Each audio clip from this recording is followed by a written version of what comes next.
Hello everyone, तो कैसे हैं आप सभी। आज की वीडियो में बात करने वाले हैं हम top 7 most popular government exam for engineer. So बिना टाइम वेस्ट करें चलिए वीडियो को स्टार्ट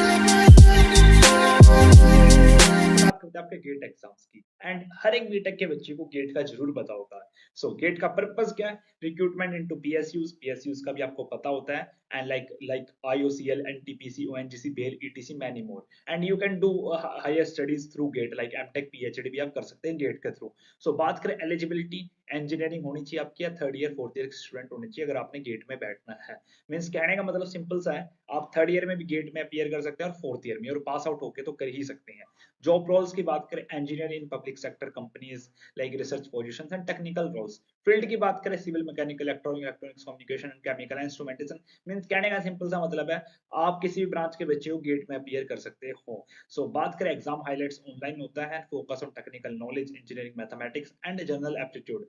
और आपका जो गेट का स्कोर होता है वो मैक्सिमम पीएसयूज में वैलिड होता है। सो मूव करें next one, IES, ESC, engineering services, like Indian engineering services. आपने नाम तो सुना ही होगा।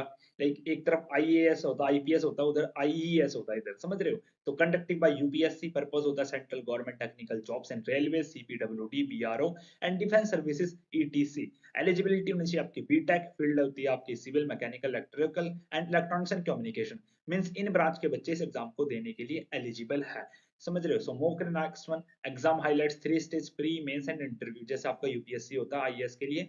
एंड जो पक्ष मिलते हैं वो ऑलमोस्ट सिमिलर होते हैं आपके एक आईएएस ऑफिसर से, बस आपका जॉब रोल थोड़ा डिफरेंट होता है, यहाँ पे टेक्निकल होता है। सो मूव करें next one, SSC GE, like staff selection commission, junior engineer. So बात करें पर्पस के, recruitment for junior engineer in central government department like CPWD, MES and CWC. Eligibility होनी चाहिए आपकी डिप्लोमा या फिर degree in engineering. Field civil, mechanical, electrical. Exam 2 stage में होता है आपका। फर्स्ट पेपर होता है objective, second descriptive. Focus on engineering subjects and general knowledge. I think इतना आपको समझ आ रहा होगा। सो मूव करें next one, ISRO scientist engineer exam conducted by Indian Space Research Organization, means ISRO. Purpose of the recruitment of engineer for scientific and technical roles. So move करें next one, eligibility होनी चाहिए आपकी BTech plus 60%, 65% marks. Field होनी चाहिए आपकी electronics, mechanical, computer science या फिर electrical.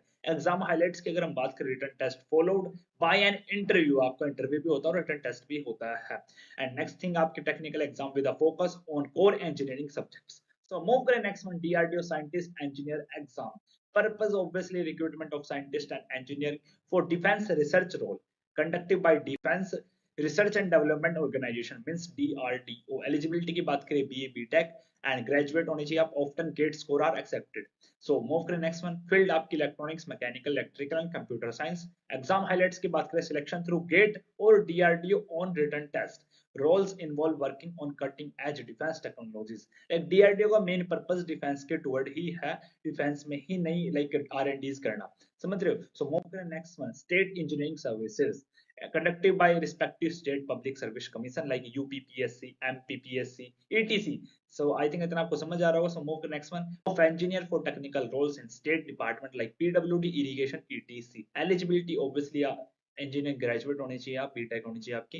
Field varies by state but generally included civil, mechanical, electrical. जो आपकी ब्रांच है वो वेरी कर सकती है अलग अलग स्टेट के लिए, बट जनरली आपके सिविल, मैकेनिकल, इलेक्ट्रिकल कंसिडरेबल होती है।